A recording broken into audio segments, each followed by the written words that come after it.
Essa aula está sendo gravada para a turma de Criação de Assets 2 do curso de Jogos Digitais da PUC Minas.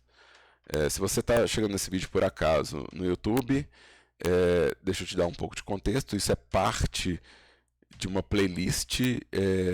Então esse vídeo ele é a segunda aula do semestre do curso de jogos dessa disciplina que chama Criação de Assets.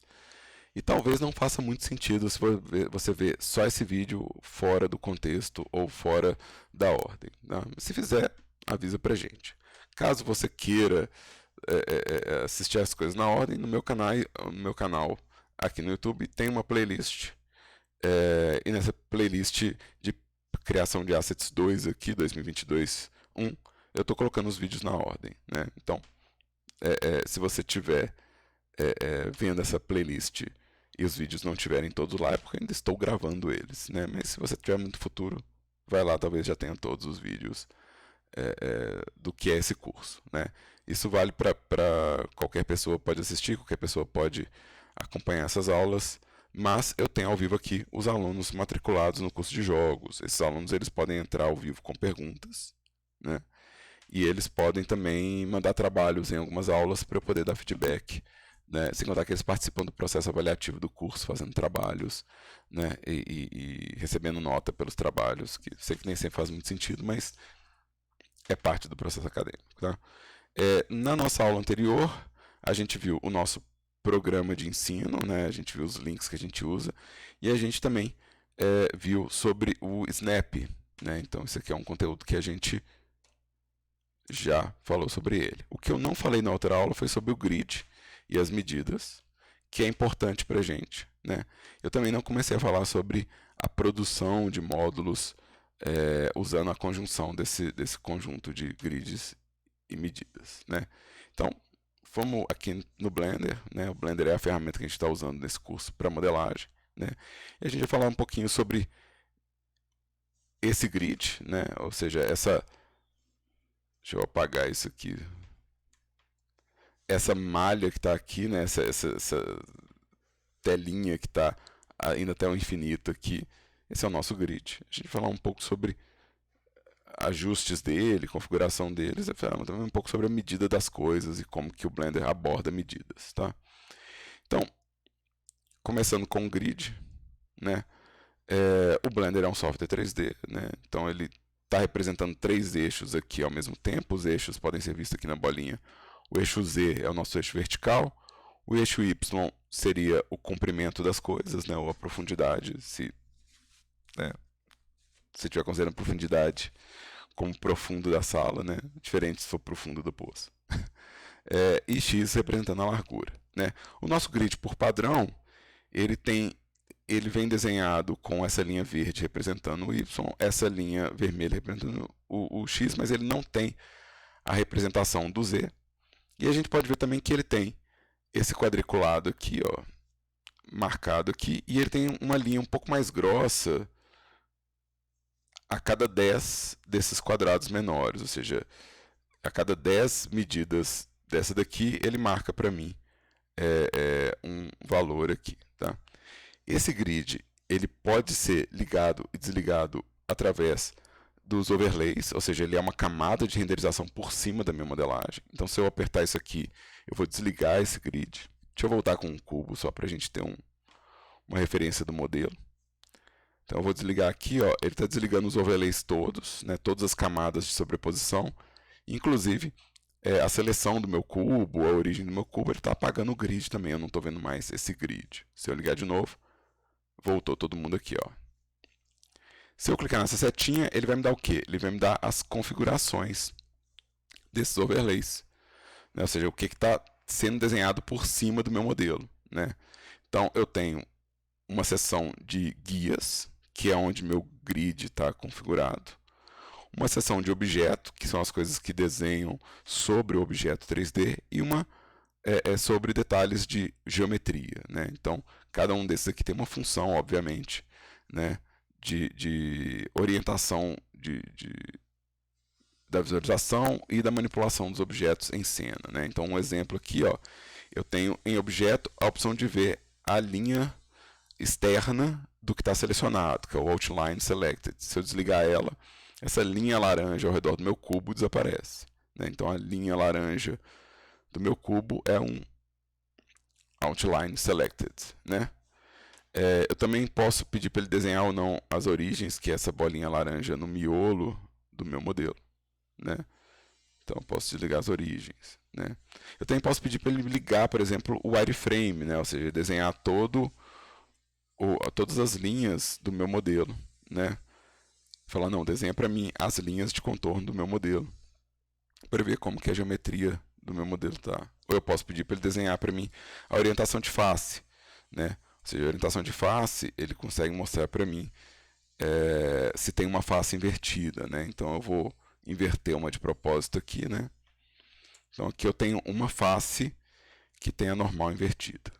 Se você está pegando essa aula no meio do caminho e fala, mas eu não sei o que é a normal invertida, eu recomendo que você dê uma olhada na playlist de criação de assets 1, que é quando a gente fala da importância das normais e das normais invertidas, tá? Mas os alunos que estão matriculados aqui já fizeram assets 1, então eles têm que saber o que é normal invertida, porque senão os trabalhos dele podem ter uma nota menor do que o que deveria.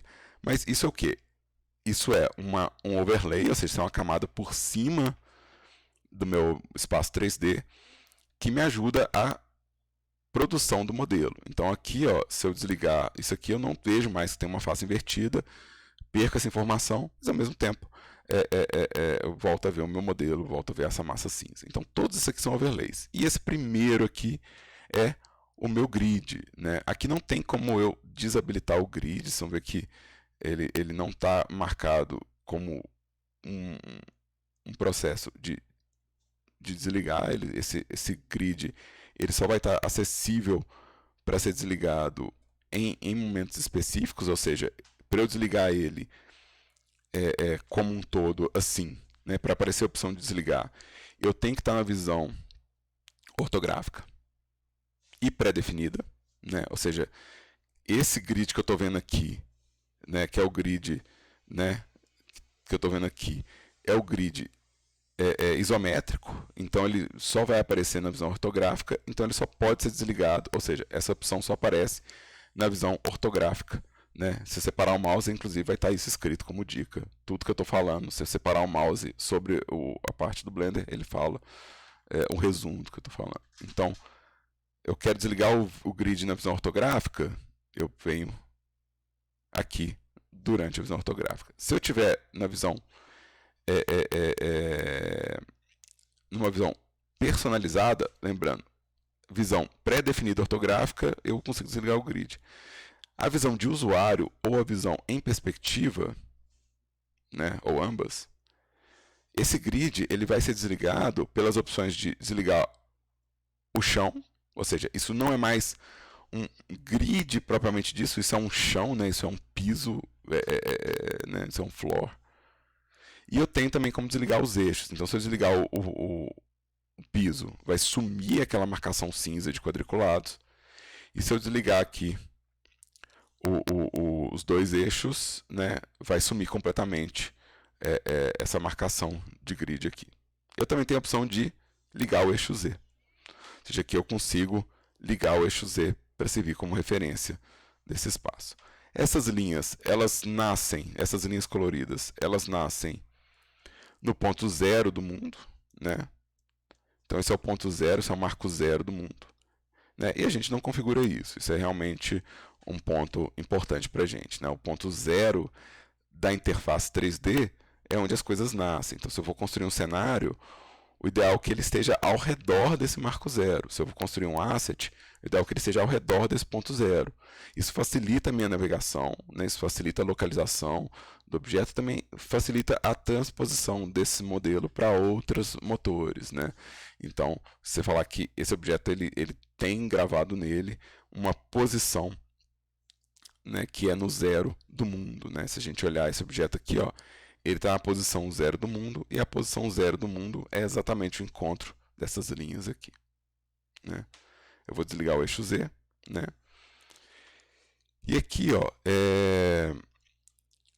eu vou ter representado nesse grid, né, essas coordenadas, que elas vão ser a coordenada positiva de x e a coordenada negativa de x aqui, ó. Se eu pegar esse objeto aqui e mover ele em x, para cá, ó, ele moveu 3 metros positivo de x.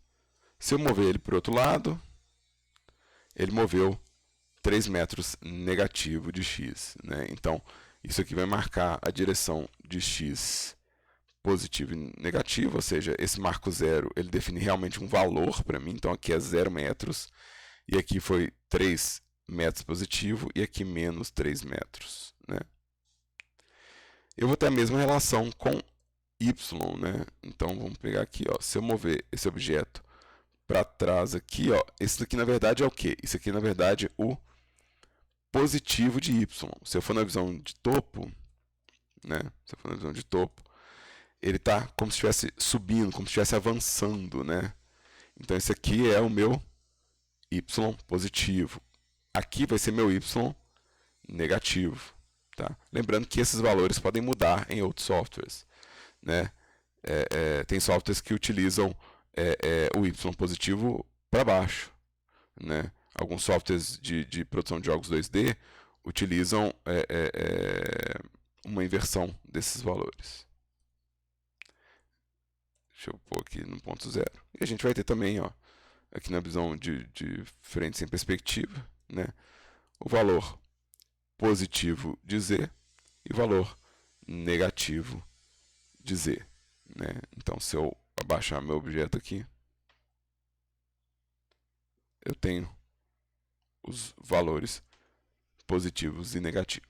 Então, esse marco zero que ele está definindo para mim, né, essa relação de posição, né, e isso é importante para a gente na hora de criar nossos assets, a gente criar os assets ao redor desse marco zero, ou às vezes, dependendo do motor, no ponto zero. Então, às vezes eu vou ter, em vez de um modelo do lado do outro na hora de exportar para um motor, eu vou ter todos os modelos no ponto zero.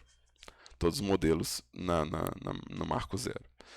E quando você estiver fazendo também um cenário inteiro, por exemplo, no Blender, se quiser levar o cenário inteiro, é interessante saber esse ponto zero. Outras coisas que a gente pode pensar nesse marco zero é sobre elevação do cenário, né? Ou seja, se eu estou fazendo uma coisa que é no nível do mar, então eu posso tratar isso aqui como 0 metros e fazer meu cenário todo acima desse piso, ou seja, acima disso aqui. Ou seja, esse piso representado aqui, ó, ele pode ser realmente considerado como o piso do seu cenário, ou seja, como um ponto mais baixo do seu cenário. Isso acontece também na Unity, quando você está usando a ferramenta de terreno e você vai criar um mar automatizado, por exemplo, né? Ou quando você está usando criações de oceano e tal. É comum que essas ferramentas usem o zero do mundo para falar assim, esse aqui é o nível do mar. Então o seu cenário ele cresce acima do nível do mar, né? Então é algo para se observar essa posição zero aqui, né? Além disso, o meu grid ele possui configurações de escala, né? Então o meu grid por padrão, ou seja, eu abri o Blender aqui e por padrão cada um dessas marcações aqui, ó, tem 1 metro. Cada uma dessas marcações tem 1 metro. Então, se eu criar aqui, né, vou colocar de novo um cubo. E eu vou colocar esse cubo exatamente do tamanho de um desses quadrados aqui, ó. Então, eu vou colocar ele do tamanho de um desses quadrados aqui, ó.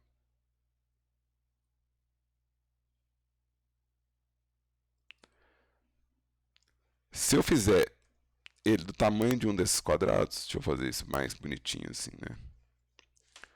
Se eu fizer ele do tamanho de um desses quadrados, eu vou ter um objeto, aqui eu não acertei certinho, não, vamos fazer ele com 1 metro preciso mesmo. Fazer ele precisamente com 1 metro, né?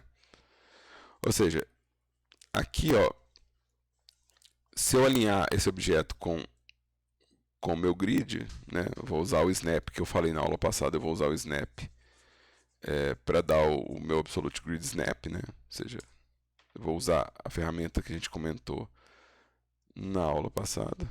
E aí eu posso, por exemplo, grudar isso realmente no meu grid, né? Deixa eu pegar aqui no... Então, estou fazendo aqui só para ter certeza que ele está grudando bonitinho. Teve um que eu não fiz, não sei qual foi. Ah, esse aqui, ó. Acho que foi esse de trás aqui que eu não selecionei. Não foi esse, não. É o de Y, é o de fundo. Ah, de fundo. É o Y que tá. Aí, agora sim. Eu não tinha feito vista de topo, então... Então, olha só, esse objeto... Deixa eu aplicar esse tamanho aqui. Rotation Scale. Então, esse objeto ele tem uma escala neutra, né? Ou seja, o tamanho dele é o tamanho dele de fato, ele só tem uma vez o tamanho dele, e a dimensão dele é de 1 metro. Né? Ou seja, esse objeto tem uma dimensão de 1 metro por 1 metro, né?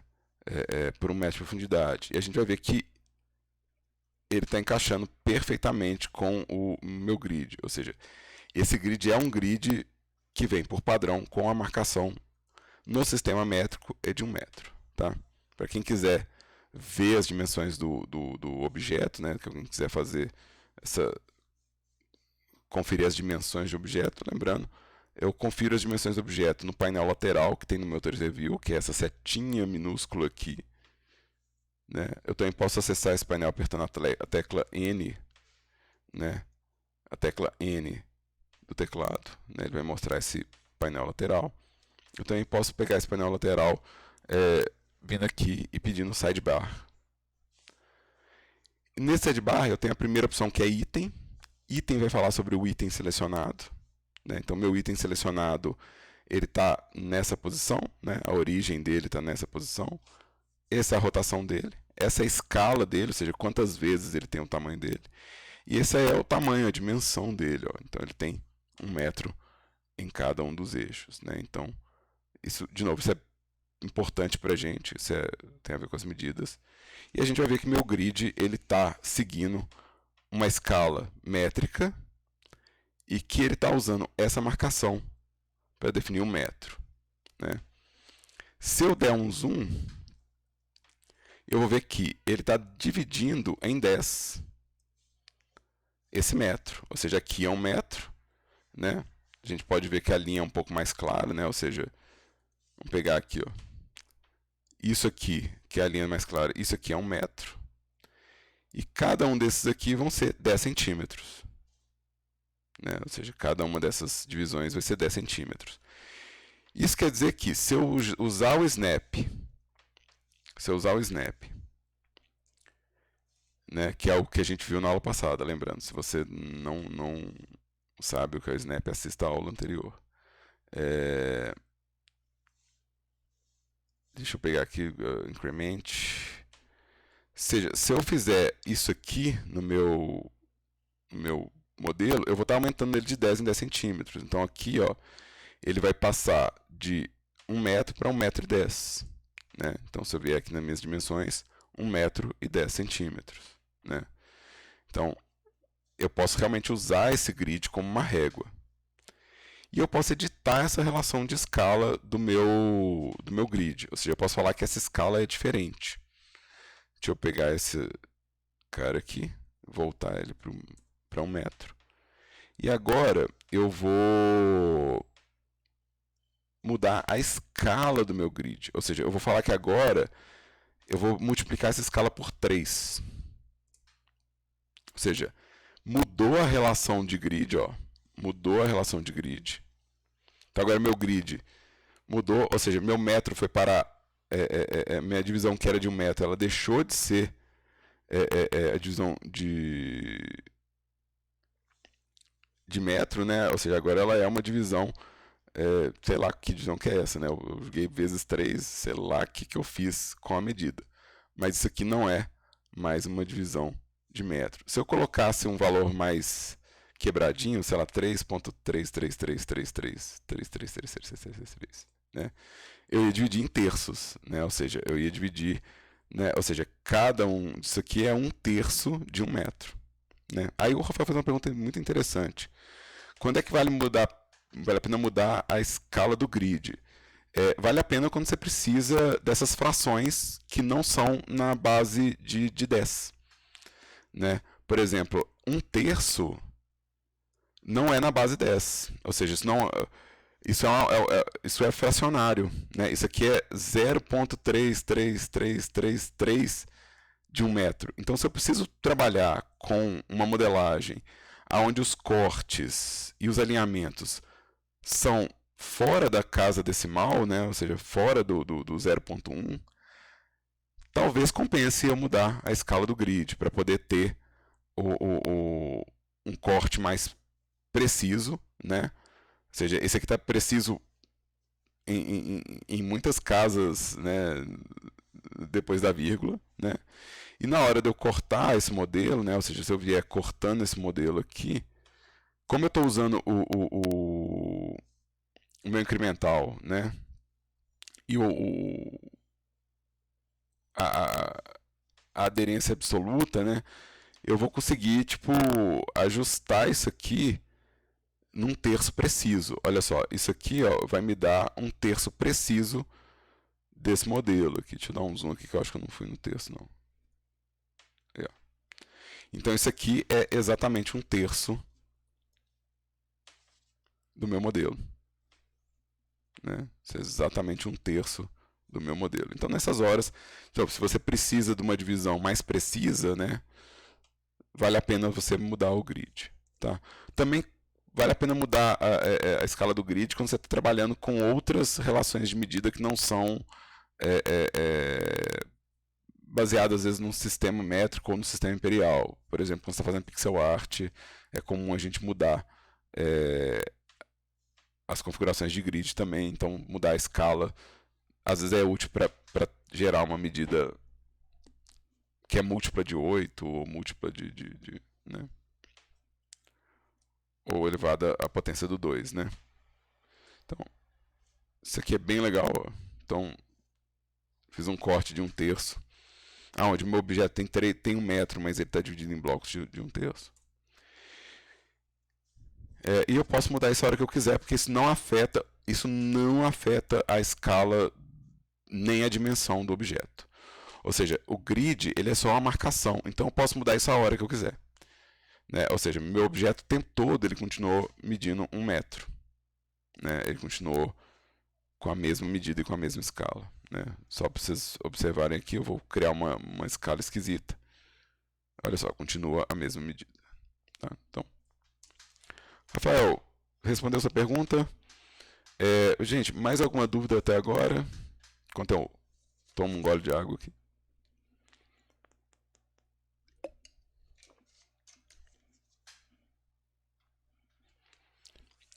Mais alguma dúvida? Mais alguma pergunta? Ou então me manda um ok se você entendeu até agora. Manda um ok aí no chat, porque é bom saber que quando eu tá, entenderam, é bom ver uns oks acontecendo. Massa, massa, massa, massa.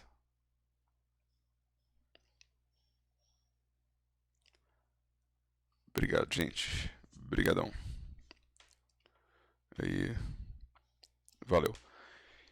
Massa. Então, eu também, ó, se vocês observarem aqui, ó, né, o meu grid, ele também tem um campo que está desativo aqui, que é o campo de subdivisões. Né? Ou seja, além de eu poder mudar a escala, eu tenho um controle sobre as subdivisões. Só que esse controle, ele depende da configuração das medidas da minha cena.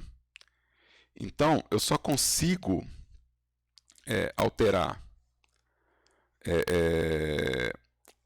as configurações de subdivisão se eu entrar no meu painel de cena, né? Então, as propriedades de cena, e eu alterar as unidades. Ou seja, por padrão, o Blender está vindo com a unidade do sistema métrico multiplicado uma vez só. Ou seja, 1 metro é 1 metro. Né? 1 metro é realmente a medida de 1 metro. Se eu mudar aqui a escala da unidade, se eu falar que é 2, então, na verdade, cada metro do meu mundo foi multiplicado por 2. Ou seja, o meu objeto agora ele tem 2 metros. Porque eu mudei a escala do universo que eu estou construindo aqui. Ó. Então, eu multipliquei. Eu falei, olha, cada metro vezes 2. Então, cada metro meu modelado virou 2 metros aqui. Então, eu posso fazer essa multiplicação, né, à vontade? Posso. Mas, se eu vou transportar esse modelo de um motor para outro, ou de um software para outro, é importante que essa medida de unidade e essa multiplicação de escala esteja alinhado. Tá? Esteja alinhado. Ou seja, o ideal é não mexer nisso se você está lidando com uma coisa que é inspirada no mundo real. É interessante que cada metro seja um metro. É uma conta mais fácil de fazer. A gente muda essas escalas quando a gente tem que fazer, por exemplo, impressão 3D. Quando você tem que fazer impressão 3D, eu fiz um objeto de 1 metro, mas na hora de imprimir, eu vou imprimir ele com 10 centímetros. Então, se eu estou fazendo uma maquete que usa medidas reais, mas eu vou imprimir essa maquete, então talvez eu tenha que fazer uma fração dessa escala para que ela caiba na impressora. Né? Então, talvez minha impressora não tenha 1 metro de espaço para o modelo. Então, talvez eu tenha que fazer o equivalente a uma modificação. Tá? Então, tem uma função isso aqui não é à toa, né? Mas, no geral, para a gente estar fazendo jogos, a gente não precisa mexer nisso aqui.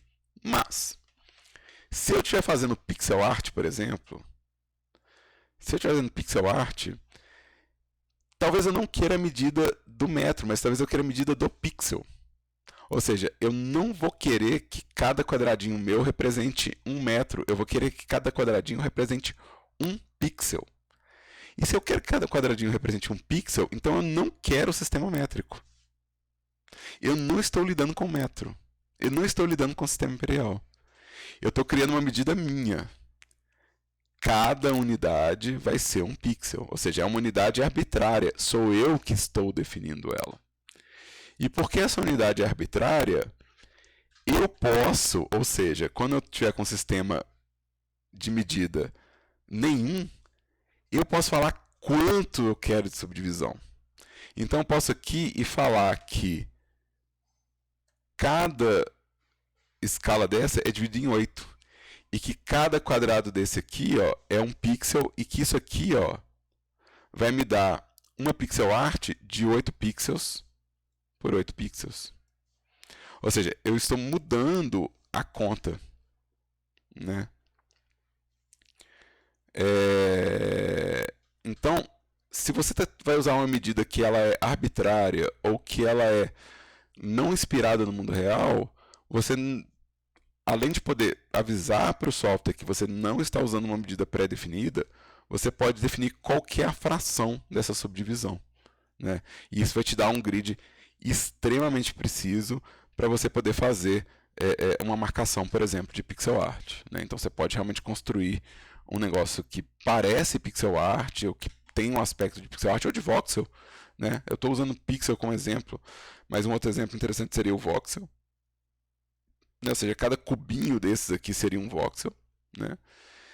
E você vai usar esse voxel desse grid como base para construir, ou seja, é a sua régua principal, tá? Então, é importante entender que o grid, né?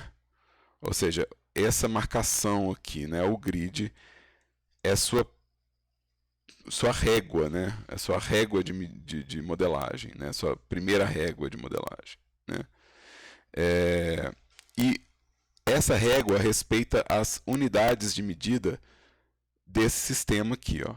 Então, se a gente está falando sobre grid e sobre medidas, né, a gente não consegue desassociar um do outro.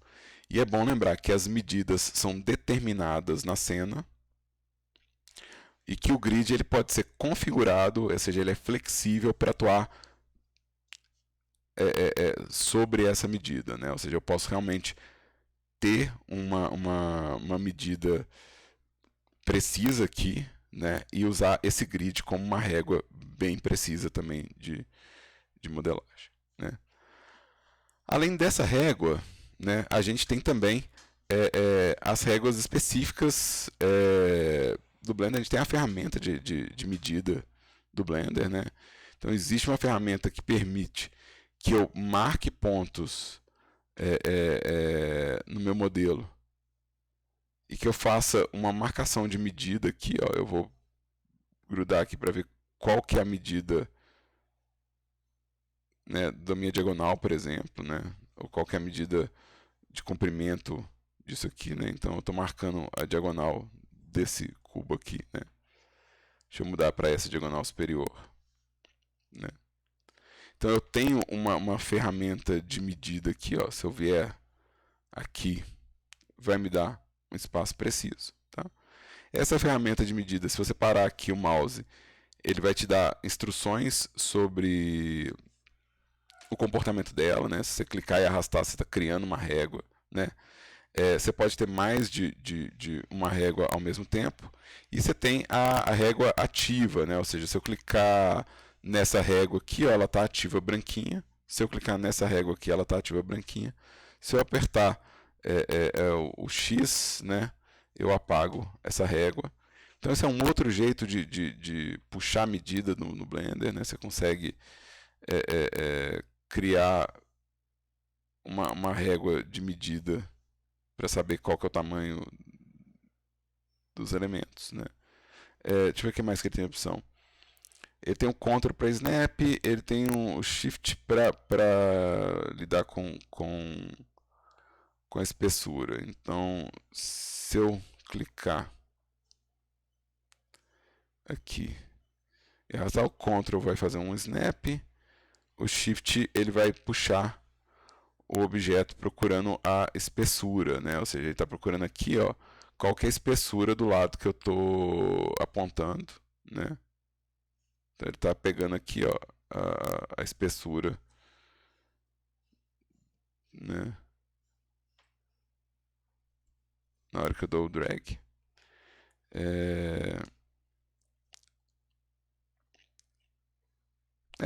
Eu acho que isso aqui já está bom de recurso. Clicar e arrastar. Eu já estou com o snap ligado, então ele já está fazendo um snap ali, mas se você segurar Ctrl, você pode ligar ou desligar o snap. E Shift ele vai procurar, se você segurar Shift, ele vai procurar a espessura do lado que você está apontando, né? Ou seja, ele está procurando a espessura do lado que você está apontando. E para apagar, você tem que estar com ela selecionada, branquinha assim, e apertando X, você apaga essa ferramenta. Mas não é a única forma de medir os comprimentos de um objeto, né? Se eu entrar no modo Edit, né, eu vou ter nos meus overlays muito mais opções, né? Ou seja, no mesmo lugar onde eu estava configurando o grid, eu vou ter muito mais overlays. E um dos overlays são as medidas do meu objeto, olha só. Eu tenho o comprimento das faces, dos edges, a área das faces, o ângulo dos edges e o ângulo das faces. Então, se eu clicar aqui, ó, no ângulo dos edges, se eu selecionar um edge, ele vai me falar qual que é o comprimento dele, ó. Se eu selecionar todos os edges, ele vai falar o comprimento de todos os meus edges, ó. Então, eu consigo, inclusive, usar enquanto modelo. Ou seja, se eu modelar aqui, ó, se eu der um extrude nesse objeto aqui, deixa eu tirar esse snap aqui rapidinho. Ou seja, enquanto eu estou puxando, ele está me dando a medida em tempo real da peça que eu estou construindo, né? Então eu consigo fazer uma modelagem muito precisa, né? Principalmente se eu combinar o snap com o grid e com os meus réguas de medida. Ou seja, dá para fazer uma coisa milimetricamente precisa de modelagem, né? Lembrando que ele só vai mostrar a medida do que tiver selecionado. Tá? Ele não mostra a medida do que não está selecionado. Né? Tudo tem que estar tudo que você quer ver a medida tem que estar selecionado. Além disso, ele vai me dar outras medidas que podem ser interessantes. Né? Ele pode me dar o ângulo de um edge. Né? Então, ele vai falar se isso está em 90 graus ou se está levemente torto. Ó, esse aqui está levemente torto, ele está com 90.0030. Né? Aqui 89. Então, eu não modelei certinho não. Eu dei umas puxadas sem prestar atenção. Né? Ele também vai me dar, lá nos overlays, a área de uma face. Né? Então, se eu selecionar aqui uma face, ele vai falar qual que é a área dessa face. Ó. Então, ele vai me dar em metros quadrados qual que é a área dessa face. Né? E se eu pedir o ângulo da face, ele vai me dar aqui, ó, nos cantos da face, os ângulos dessa face. Deixa eu fazer uma coisa meio torta aqui, só para a gente poder apreciar essa medida.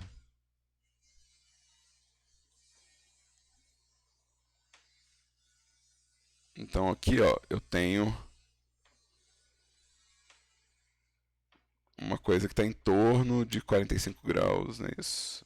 Em torno de 45 graus, ó. Isso pode ser útil para a gente poder fazer peças de encaixe, você saber qual ângulo, né, ou qual tamanho das coisas na hora de fazer uma peça que encaixa. Você saber se não, peraí, o ângulo ele vai encaixar porque eu tenho dois ângulos de 45, então somado eles vão dar 90. Né? Então, isso pode ser bem interessante. Né? E o intuito é que a gente possa usar essas ferramentas de medida, né, ou seja, essas ferramentas de medida,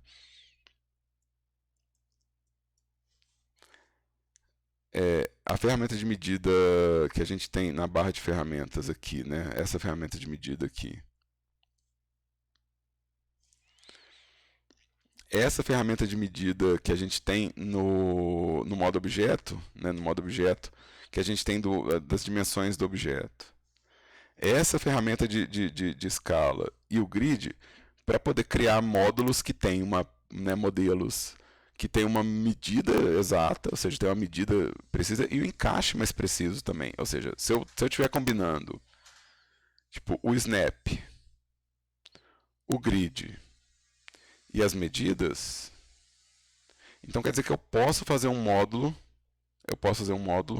que encaixa bem no outro, ou seja, eu posso fazer uma peça que eu sei que vai encaixar em tamanho ou em altura, porque duas peças têm exatamente a mesma altura e profundidade, né? Então, deixa eu criar alguma coisa aqui nesse sentido, né? Então, se eu vier aqui, né, criar um cubo, né? E eu sei que esse cubo vai ter, né, eu estou usando o grid aqui, né? Ou seja, eu sei que ele tem 2 metros de altura por, sei lá, 10 centímetros de profundidade, né? Ou seja, eu tenho essa lógica de medidas, né? Eu coloquei ele, não coloquei ele no... Eu ainda estou com dividido em 8? Ainda está dividido em 8. Né? Não está não. Tá em 10, tá em 10. Viagem minha. Tá dividido em 10. Então, eu tenho essas medidas, então beleza. Então quando eu fizer uma peça, eu sei que tipo assim, não, beleza. Toda peça que eu quiser que encaixe lateralmente, eu posso usar essa medida de grid. Toda peça que eu quero que encaixe nessa direção, eu posso usar essa medida de 0.6, né? Deixa eu fazer com as medidas que eu falei, porque eu falei uma medida e fiz outra, né? Deixa eu fazer com as medidas que eu falei. Deixa eu fazer ele com 2 metros. Deixa eu fazer ele com 2 metros. Por 1 metro.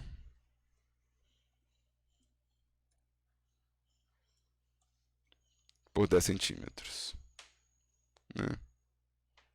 Então isso aqui é uma parede. Tá vendo? O próprio grid já me deu as medidas. Eu posso conferir isso aqui nas dimensões. Né? A escala está correta. Né?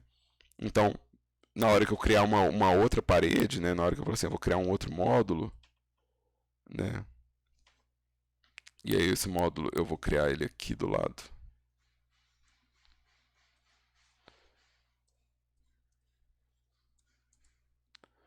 É, eu posso só seguir as medidas que eu falei, né? Ou seja, eu posso só seguir o meu grid aqui, ou seja, que está na mesma altura já, né? Agora a gente vai fazer ele na mesma profundidade, né? Ou seja, aqui, ó, eu vou puxar essa face aqui, ó, para cá.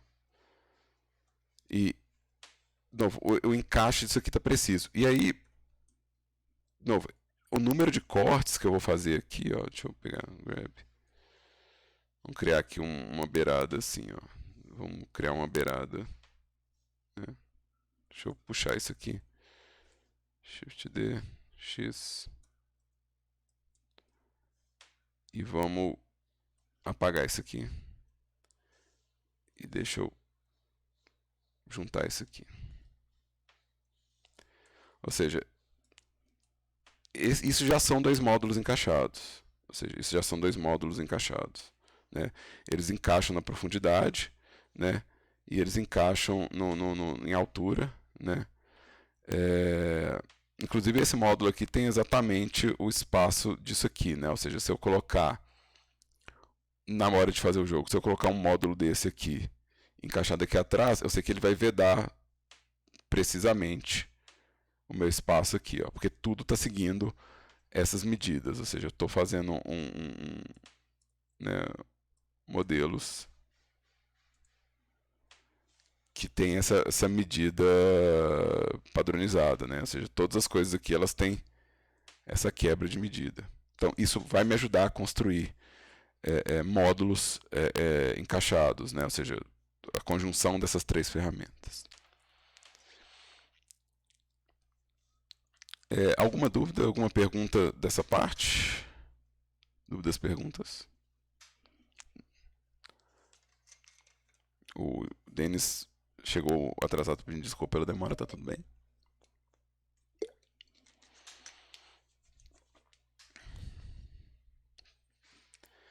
E lembrando que essa aula está sendo gravada, tá, gente? E em breve ela vai estar disponível para vocês no YouTube.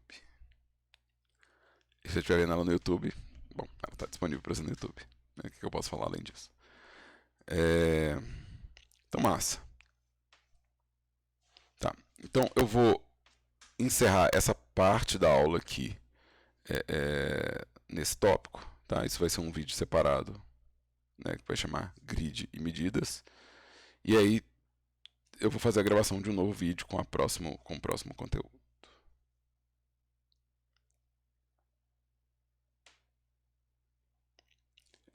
Então, ó, já vou deixar um agradecimento para vocês. De novo, a gente continua aqui de manhã gravando mais aulas, mas eu vou agradecer a todo mundo que está no bate-papo participando. Obrigadão. Agradecer quem é que viu esse vídeo no YouTube, se fez sentido para você, né? Que bom, espero que tenha ajudado alguém. E eu vou encerrar essa gravação nesse momento aqui para começar um novo processo.